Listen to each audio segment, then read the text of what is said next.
الله الرحمن الرحيم الحمد لله رب العالمين وصلى الله على سيد المرسلين وعلى آله الطاهرين وصحابته أجمعين.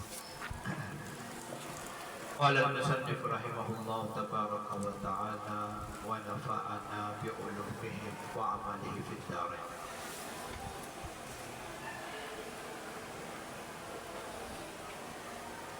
Wathalith, ikatlo doon sa kapag nasalungat ang hadis na may sanad ang mga bagay na ito. No. Unang-una, pag nasalungat niya yung mujibatil aqal, yung mga wajib sa akal. Wajib sa akal, katulad ng mga sifat ng Allah. Yun, wajib ito sa akal.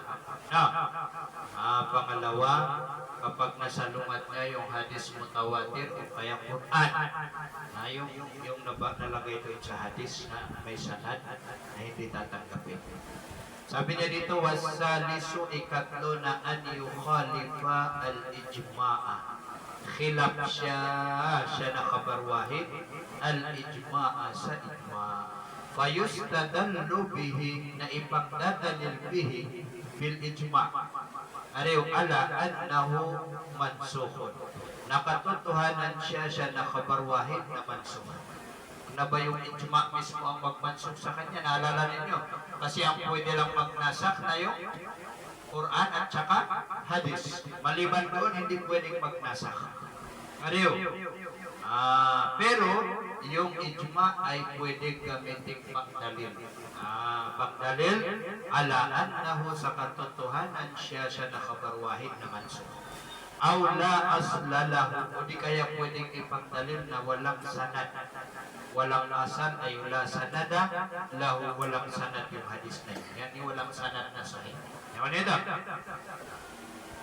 Li'annahum, dahil katotohanan al-hala wa sya'an la yajuzu an yakuna sahihan, hindi maaari na maging ang lagay niya na khabar wahid na sahih na ghayra mansukh, na hindi siya mansukh.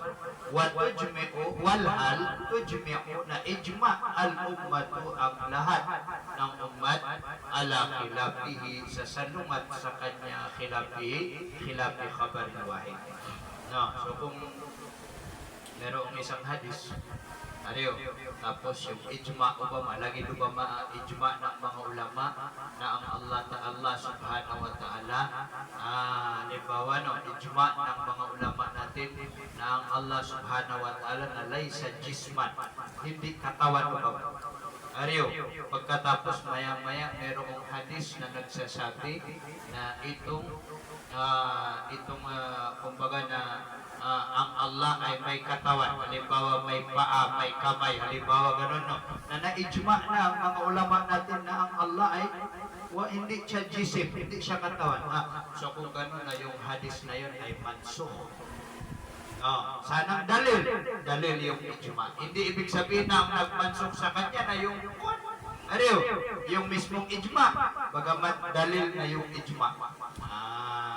O di kaya, kung kahit man hindi siya mansukh, pero yung hadis na yun ay yung sanad niya na walang sahih na sanad. Yan kanina. Simple. Kasi yung ijma' ng umat na masuk, la tajtami'u ummati, alala, hindi magkakaisa yung umat sa kaligawan. Dito ka pa kayo, masuk sila. Yan kanina. Warabi'u, ikaapat na aniyan faridal wahidu biriwayatin. Ano yun siya? Matiyan na. Warabi'u, at ikaapat na aniyan faridal wahidu biriwayati matajibu alal kafati ilmuhu. Ikaapat na mag-solo, munparin, mag-infiran, mag-solo. Solo flight na ba? Al-wahidu, ang iisang rawi, biriwayat, sa pagriwayat, ng hadis, natajibu alal kafati ilmuhu, na wajib sa lahat na alam nila ito. Wajib sa lahat na alam nila ito. Katulad halimbawa ng upama na pagsasambayan ng Rasulullah o ibaratong na pagsasambayan ng Rasulullah ng subo na ang dami ng rakaat niya dalawa. Makatukaw na siya gito na tingin ng nilak sa Nabi ang isimbayang sa subo na 3 rakaat. Ariyo, imposible. Imposible hindi alam ng iba. Kabaya mo ng simbayang na piniyan sa Nabi na siya yun yung kumbaga na nagriwayat siya na yun ay mga palatandaan na yung hadis na riniwayat isa na yun na hindi makbul. Hindi tatanggap. Kung ganun na fayadullu dhalika no, na magsasaan iyon dhalika ay al-infirad yung pag-iisa niya ala annahu sa katotohanan siya na khabarul wahid na la asla lahu ay la mustanada lahu wala siyang correct na sanad. Bakit? Li'annahu dahil katotohanan siya ng khabar wahid na la yajuzu no hindi maaari yakuna na ang lagay na magkaroon lahu para sa kanya na khabar wahid aslun hindi pwede magkaroon ng sanad wayan faridu samantala masusulo siya na isang tao o kaya wahid huwa siya bi ilmihi sa pagkakaalam niya min bainil khalqil azim sa pagitan ng maraming nilalang. No, khalqil azim na kumbaga ng malaki. Sabi na marami, sobrang dami. Imposible. Imposible as kanya buhay mataw. Ariyo, kung totoo ngang may sanad na tama yung hadis niya, na imposible siya lang ang nakakaalam samantala na yung bagay na yun na wajib na alam ng mga tao. Ariyo, so, yung riwayat niya na hindi tatanggapin. Yaman ito. So, paano yan kung sahih yung sanad? Kahit sahih yung sanad. Ano yun? Kasi yun na yung mga sitwasyon na talagang yung kanyang hadis ay hindi tanggap. Yun naman yun na itong mga bukaha. Kaya man sila tinawag na bukaha. Kaya talagang hinahalongkat nila talaga yung hadis. Samantala na igirapan na yung mga muhadisin dahil sa ang trabaho lang nila ay para lang magkwento, mag-practice sa tingkan o magriwayat ng hadis na lahat-lahat ng nakukuha nila na hadis na pak-riwayat nila. Yung nito, iririwayat nila. Na yun na yung mga ulama ng wiki, mga bukaha, na lahat yun ay sinasala-sala nila yun. Sinasala-sala nila. Ano so, dahilan na yung hadis minsan na hindi matanggap. Yun ang isa sa mga dahilan. Yung ito, wal khamisu ikalima na anyan farida. Anyan farida na mag-solo siya na rawi o kaya yung isang tao na yun biriwayat lima sa pagriwayat ng maya ni hadis na jarat na daloy dumaloy al-adat o ang nakasanayan anyan pulahu na iririwayat siya ng ahlul tawaturi ng mga ahli tawatur. Lagi din mabuto. O man yung ahli tawatur, yung mga taong mutawatir pa, may mga ahli niya. No, na kadalasan na may kwento nila ito. Na samantalang check ito bimyanod tulog.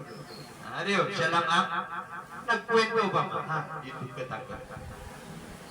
Ako nito. Kung gano'n na pala yung balo na hindi matatanggap siya na kabarwahin. Bakit?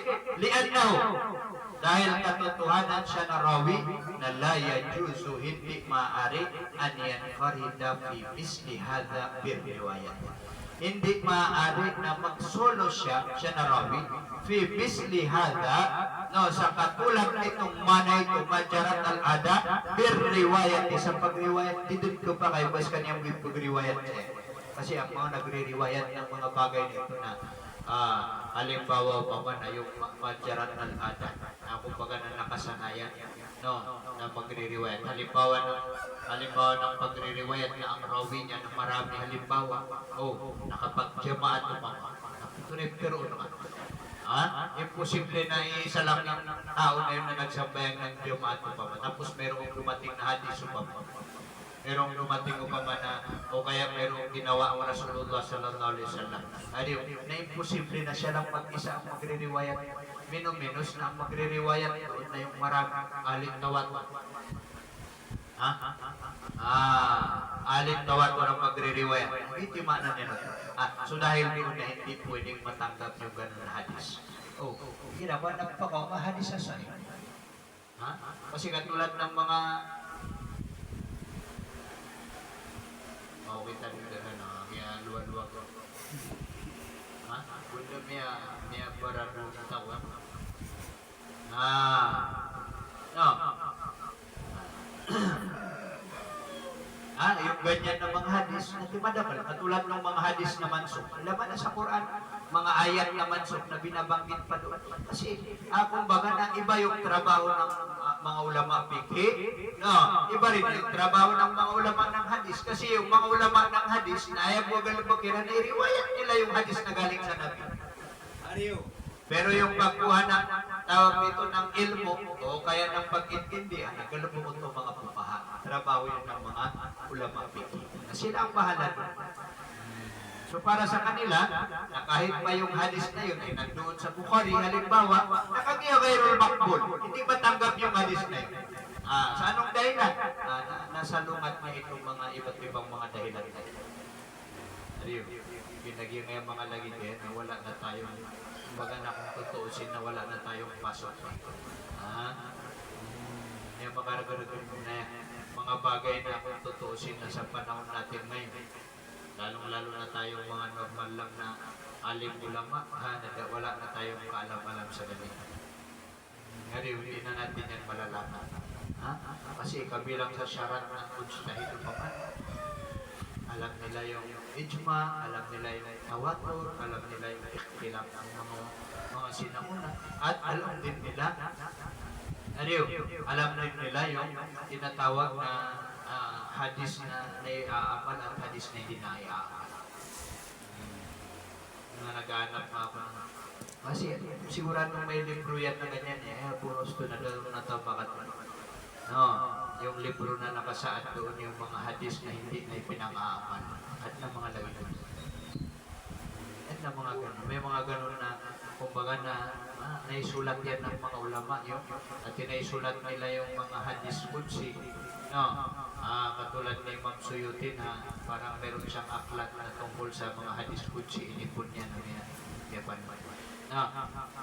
siguro rin no, itong hadis na ito mga hadis na hindi matanggap yan hindi na pinang-aamal al-ahadis ghairu maqbula yung mga hadis na hindi na pinang-aamal Allah pero never pa ako nakakita ng libro dito kahit sagi lang at tigilan sa mata na wala pa pero kapakayaan yan ito amma idha warada at patungkol kapag dumating siya sa nakabar wahid mukhalifan lil qiyas khilaf sa qiyas khilaf sa lungat sa qiyas aw infarada al-wahidu bi riwayati ma ta'ummu bihil balwa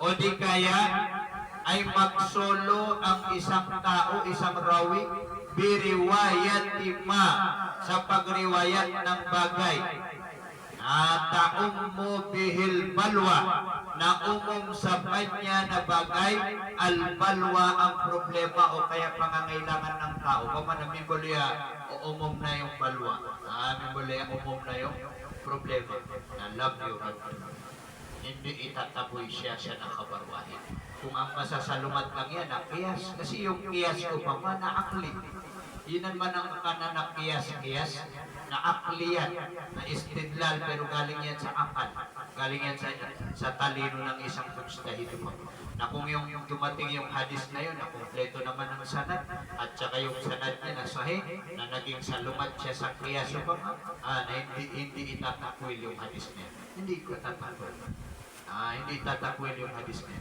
waqad haqayna al-khilafa at katotohanan na talakay na natin ay kwento na natin al-khilafa ang khilaf fi dhalika sa nabanggit fi dhalika ay fil hadis al-mukhalif lil qiyas dito tungkol sa hadis na salungat sa qiyas fa'agna anil i'adati na fa'agna na hindi na ngailangan siya na hikayat na anil i'adati na ulitin pa.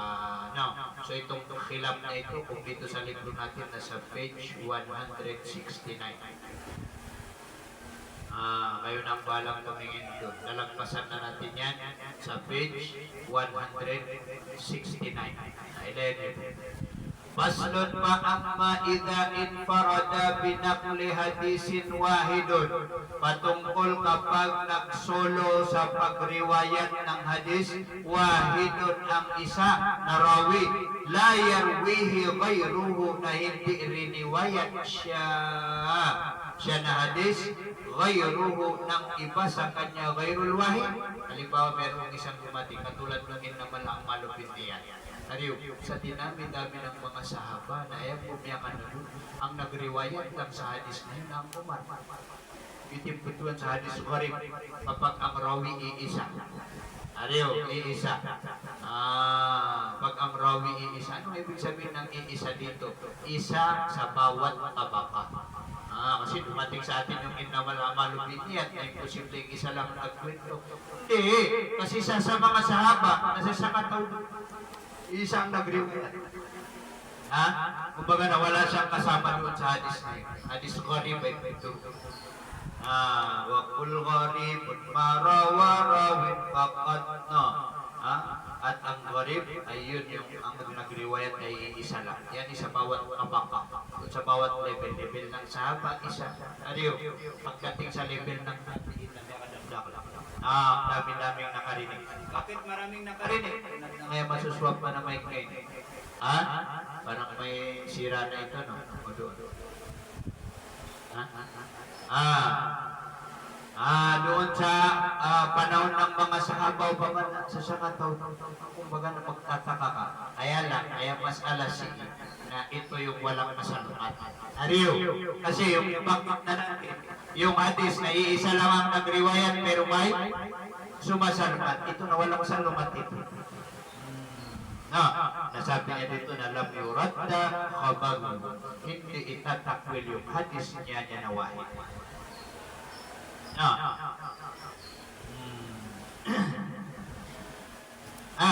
Wakadhalika, at ganoon din, wakadhalika ay wakaman infarada, no, o kaya wakadhalika ay waka infiradi alwahidi binakli hadisin la yarwihi ghayru.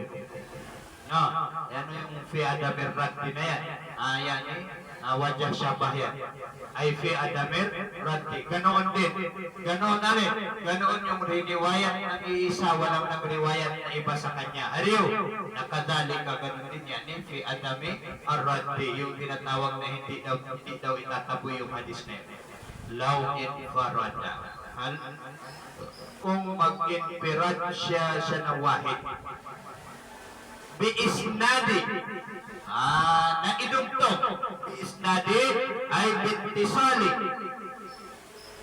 Isnad, bittisal. Diba na napag-alaman natin yung kanyang kwan, merong hadis na mursal, merong hadis na musnad. Diba ang tinutukoy niya na musnad na yung sanad niya ay muttasil.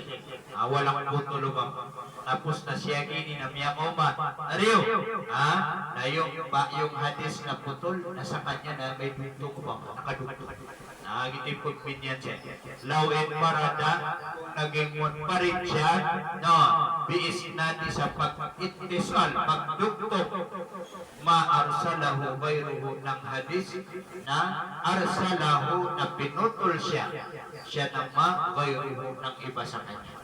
Baba na, lahat ang nagriwayat ng hadis na ito, na hadis ng mursal lumang. Ariyo, itong arsala dito na istilah ito ng fuqaha. No, kasi sa hadis na ang tawag dito na hadis munqati. Halimbawa lang na yung salit niya, yung hadis na innamal a'malu binniyat. Ariyo, lahat yun na hadis munqati ubaba kung sa hadis. Kung dito sa fikhi ng pusat. Ariyo, makamakiyakiyot muttasil yung sa kanya. Hadis muttasil yung sa kanya.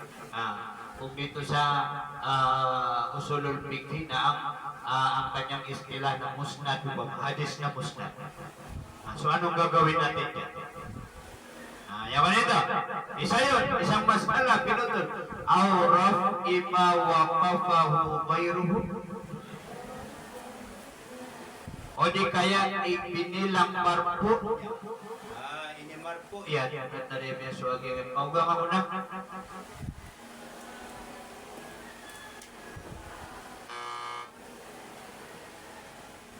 Sa problema sa nga ng mic kasan. O di kaya i-marpo. I-give mo ng marpo na iba na naman estilo ito, hadis marpo. Kung tinatawag na hadis marpo, na yung hadis na yun na nisbat sa Nabi. Ibig sabihin na yung hadis na yun ay nanggaling sa Nabi sallallahu alaihi wasallam. Anong halimbawa ng hadis marpo? Ang hadis marpo halimbawa, nagkwento ang isang sahaba ng tungkol sa Dajjal. Ibarat po ba mo? Sabi ng sahaba, ang Dajjal ay may isang mata, malaking mama, meron siyang kabayo. Ibarat na yun yung kwento ng sahaba na yun. Na yung hadis na yun ay marpo. Bakit? Kasi yung mga ganun na kwento na gaib na hindi pwedeng magsalita doon ng sino mang tao, maliban lang sa Nabi at ang Allah pwede magsalita. Bitiman na hadis marpo. Yun ang yung hadis marpo, yun yung Obama na mga hadis na mismong galing sa Nabi. Ariyo, samantala, ang kabaliktaran ng hadis marpo na hadis mawquf, ay tungkol sa hadis mawquf, ariyo, na yung salita na yun ay hindi galing sa Nabi. Yaman yun at na mga, meron silang mga palatandaan ng hadis marpo at mga palatandaan ng hadis mawquf. Katulad ng sinabi ko sa kanina. Ariyo, katulad ng sinabi ko kanina na yung tungkol halimbawa sa Dajjal, merong isang sahabang kikwento. Hindi naman niya sinabi ng kala Rasulullah o kaya sabi ko Rasulullah. Hindi niya sinabi yung ganun. Pero, ano ang sinabi niya? Ang sinabi niya na ang Dajjal ganito, ganito, ganito. Ayun ay malakaman natin ng hadis na yun, hadis marpo. Kaya kung out na kaya ako na ginawa na.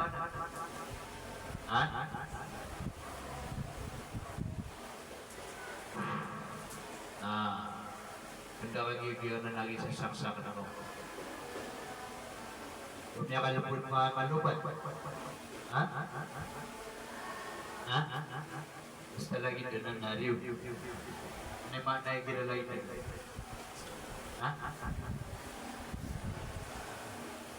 Siyempre, pag tinabing-balitan niya ang mukha niya na parang di maipenta. Nariw! Iyan na magbibili na naman ka. Kasi yung mga penalty ninyo, saan nyo rin agad? Yan nyo. Siyempre. Babalik tayo dun sa mga tanong para makabili tayo ng ganito, Ariw. Magkano yung ganito, amin? 1.5. Ang mahal naman. Akala ko 1K lang. 1K. Pero nung patay na siya, walang tawad? Bakit? Napangasawa na yung asawa ni boss? Hindi pa? Ay, ikaw na lang mag-asawa. Bata pa naman si boss. Siya kini. Nakakuha ka sa sugar maming milyonarya na may usubtan. Wari? Pero pag na may usub, saka may usub. Kalipatan kami ngayon. Siya buti hadis marpo, ang hadis marpo. Yung isa hadis na pagtasil at hadis mungkati. Yan. Ariyo, na yung isa naman ang marpo at saka mawquf. Marfu at saka mawquf. So ganito ang ginawa ng isang rawi na yun. Aw raf'i atap doon sa isnad o di kaya minarpo niya ang hadis na waqafahu ghayruhu mawquf ng iba sa kanya. So ito istilah ito ng hadis itong ginamit niya dito. Raf'i al-mawquf. Kumbaga ginawa niyang marfu yung hadis na Ariyo, may ako na tiga rap-i sayan. Tiga marpo ay. Marpo ako mansub. Kaya pasangatan. Tulad nung alimuan na may pinabasa ko sa kanila, na ala wajhil ijmal. Nagunyan translate na sa mukhang ijmal. Kung makasinga-singa na. Antay ito translate to. Nabitwira chuk. Ariyo. Upamati ako na ito na. Hindi man lang mag-isip ito na may ginagamit na estila. Ariyo. Lagi tayo ba? Lagi dia. Marunong ka na magbasa. May one na siyempre. Ebo ka to na marpo. Marpo na yung na marpo mansuk majuro. Nagipasa nga nga siya sumagpo. Siya kini. O di kaya, kung kukunin mo dito na yung sa dictionary, yung iangat, yung bagay na hinintuan. Ito na mga demano to. Di ka maratawan. Ariyo kasi gumagamit siya ng estila. Ito yung halaga ng estila. Kailangan na yung mga estila na dapat alam natin para hindi tayo malito. Yung isa, kaya ko mas siyasin. Ariyo, na yung hadis niya na musnad. Kompleto yung sanad, walang putol. Kung yung lahat na yun, nalangon mursal, langon putol. Ako masiyasin na siya lang mag-isa ang nagriwayat ng musnad. O di kaya, lahat na ang riwayat nila marpo. Kaya ako masiyasin yung kanyang hadis na marpo. Kumbaga nasa lumat ng mga. Pangatlo, biziyadatin, o di kaya may dagdag. Ariyo, kaya ako masiyasin na suwadis siya na may dagdag. Na layang kuluha gayro. Na hindi ninakal siya. Siya na ziyada gayrul wahid. Yung isang rawi niya. Ano ang gagawin sa ganitong masala? Ganito rin ay hindi pwedeng itaboy. Ariyo, hindi pwedeng itaboy. Hindi ko pa kaya itaboy yung ganito. Katulad lang yun. So, ano ang maksud na hindi pwedeng itaboy? Anong maksud na hindi pwedeng itaboy? Hindi pwedeng itaboy. Ano yan? Wajib na iaman o hindi? Giti pag-isir. Waqala ba'du ashabil hadis. At sabi ng ilan sa mga ashabul hadis, kaya sabi ng mga muhaddisin, para sa kanila na yurad, itakwil yung hadis na yun. Sabi ng mga pukha, hindi. Yung mga pukha ng Shafi'i, sabi nila hindi. Kapag hindi, ibig sabihin, tanggap. Hindi maksud niya na ito. Waqala ashabu Abi Hanifah rahimahullah. Sabi ng mga ulama ng Hanafi rahimahullah, idza lam yanqul, kung hindi nagriwayat siya na rawi, naqlal asli ay kanaqlil asli, tulad ng pagnakal ng naasal original na lam yuqbal, na hindi matatanggap. Hindi matatanggap. Yun ay sa Hanafi pa man napapihitap silod sa kanila. Kung nagriwayat siya na hindi katulad ng pagriwayat ng asal, na hindi matatanggap. Pero pag magriwayat siya tulad ng pagriwayat ng asal, okay. Anto na yung lagi ang nagriwayat na.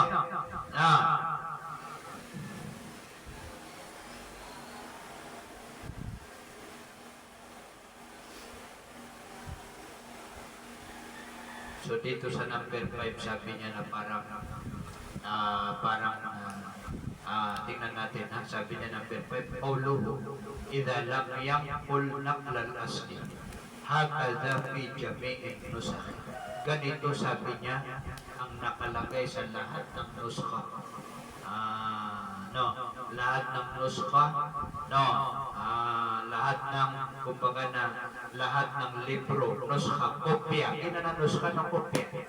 Lahat ng kopya ng libro na naabot namin na lahat na ganito ang nakalagay. Yun ang sabi dito ng ni Yasin Al-Padani. Ganito na yung kanyang sinabi. Pero was zahir, at ang zahir na annahu muharrafun. Katotohanan itong pagkakabanggit dito na muharraf. Ibig sabihin ng muharraf na inedit yan. Inedit. Tapos pinalitan. Inedit tapos pinalitan. Kasi hindi tumakuan. Hindi maunawaan yung sinasabi niya dito. Ariyo? Nawala Allah sawabuhu. Sawabahu.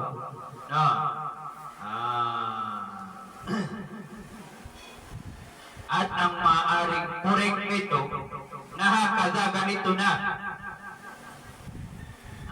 Ganito na. Sabi niya dito, idza lam yaqul naqlal asli, tapos may tugtog. Kailan yun? Hakada, idza lam yaqfal ghayruhu adatan. Kung hindi nakalimot yung iba sa kanya, adatan sa kinagisnan. Pamanagitidugtong yan ito. So, nagriwayat siya ng hadis na pero hindi katulad ng asal. Katulad ng asal. Pero, hindi naman nakalimot yung iba. Kung ganun na, yung hadis niya ay hindi tatanggapin. Ayun ang pananaw ni Imam Abu Hanifa. Yawan nito. Wahada khata. At ito ay mali. Itong salita ni Imam Abu Hanifa na mali. Bakit? Li'annahu dahil katotohanan al-hala wa sya'an yajuzu pwede o kaya maaari an yakuna ahaduhum na ang kalagayan ng isa sa kanila na mga rawi na sami al-hadisa kullahu, narinig niya yung hadis, lahat ng hadis, wal akharu at yung ilan na sami aba'dahu, narinig niya yung ilan. Ibarat na lang niya siya, kiniyalay chukol, nabanyan lang mo yan. Ustad, may binig ako sa loob ng buwan. Ariyo. Wa ahaduhum at ahaduhum o di kaya isa lang sa kanila na sami'ahu musnadan, narinig niya ito na musnadan yani muttasilan aw marfu'an o di kaya na marfu na fala tutraku riwayat sifati idzalika, na hindi pwedeng itakwil o kaya iwanan ang riwayat ng isang sifat. Yan ang sifat ito ng sahih yung hadis niya. Yung sifat. Lidhalika dahil lang doon. Dahil lang doon. Lidhalika, yan dahil doon sa rason na yun. Dahil doon sa rason na yun, hindi pwedeng iwanan.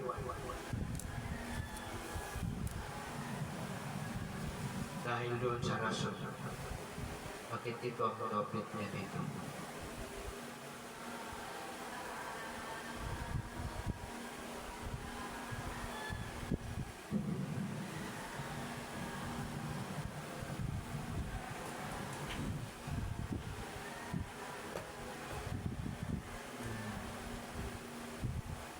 Ito ayaw mga ito.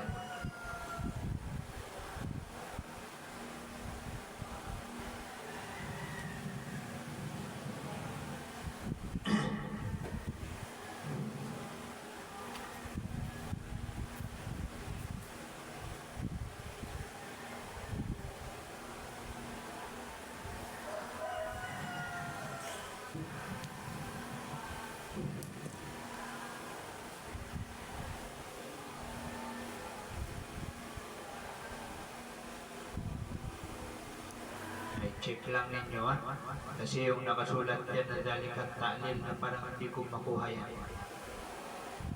Doon sa li'annahu yajuzu, yun yung ta'lil na yun yung ilan. Yun yung dahilan. Kasi itong ilan na ito na ilan doon sa katwiran kung bakit sila nagkamali. Ariyo.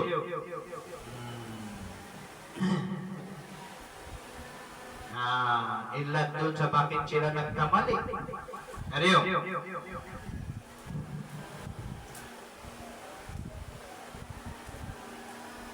Akong tutusin na hindi pwedeng iwanan yung hadis ng isang matinong tao, lidalika ng dahil lang doon.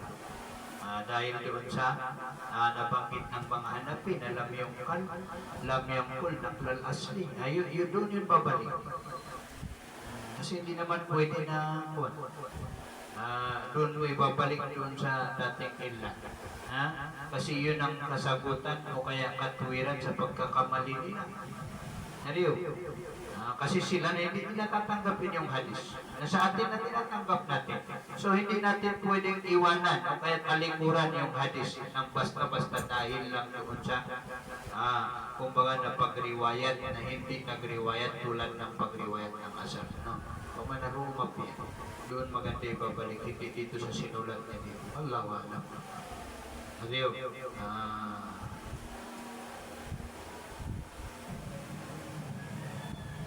Kailangan na meron din mga libro minsan na mas magulo magbasa ng libro na may sulat, may topic kaysa libro na walang topic. Hindi na lagi ito. Kasi yung sinabi niya na yun, yung salita ng mga hanapin na mali. Bakit mali? Kasi pwedeng yung isa narinig niya lahat, yung iba naman na hindi narinig ang lahat. O kaya narinig niya na may sanad. O kaya narinig niya na walang sanad. Narinig niya na tawag dito marpo. Yung iba narinig niya na marpo. Na hindi lang iiwanan yung pagriwayat ng isang matinong tao. Nang dahil lang ito. Dahil sa yung iba na nakarinig ng ganito, o kaya na yung iba na narinig niya lahat. Kasi yun na nga yung katwiran eh. Katwiran, kumbaga na yun yung dalil kung saan na magpapalakas doon sa sinabi natin na yung hadis ng isang rawi na mutmarid ay tatanggapin, hindi itataboy. Naging ni katwiran na. Ayan yung katwiran ng salita natin. Pagkatapos doon, nakukontrahin yung salita ng iba na hindi basta-basta iiwan yung hadis ng dahil lang sa mga salita ninyo. Gitiputmin. Kaya nga dito, pwedeng yung lidalika na babalik doon sa lam yangkul naklal asli.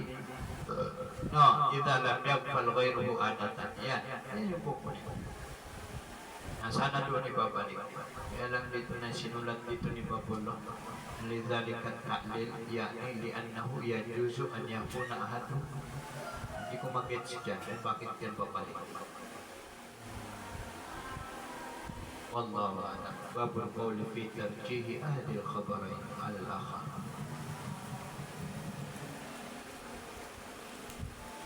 فلا تطرق رواية الثقة لذلك.